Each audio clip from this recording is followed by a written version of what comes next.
aquatique est une thématique récurrente dans l'imaginaire laïque, que ce soit celui de René Lalique ou de ses successeurs, Marc, Marie-Claude ou encore le studio de création actuel.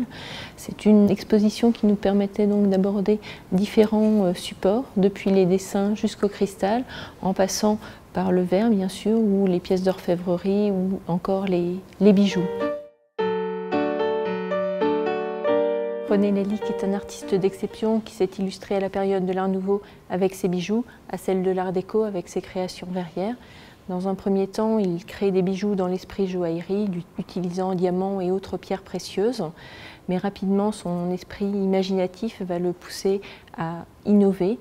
Il va utiliser des matériaux jusque-là peu usités dans le domaine de la bijouterie. Je pense en particulier à l'ivoire, à la corne ou encore à l'émail, et l'émail qui progressivement va le conduire au verre. Autour de 1900, il crée ses premiers objets d'art en verre, que ce soit selon la technique dite de la cire perdue ou ses premières pièces soufflées dans des moules.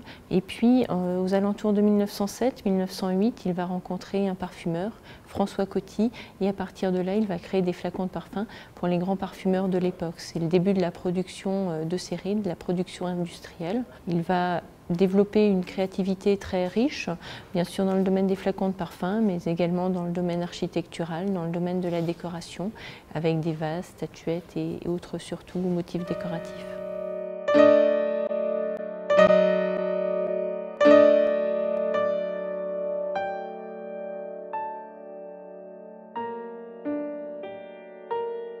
Dès son enfance, il avait été fasciné par l'eau lorsqu'il se promenait le long de la Marne, lorsqu'il allait en vacances chez ses grands-parents en Champagne.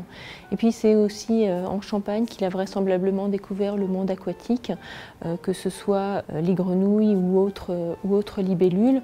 Et ensuite à Clairefontaine, en région parisienne.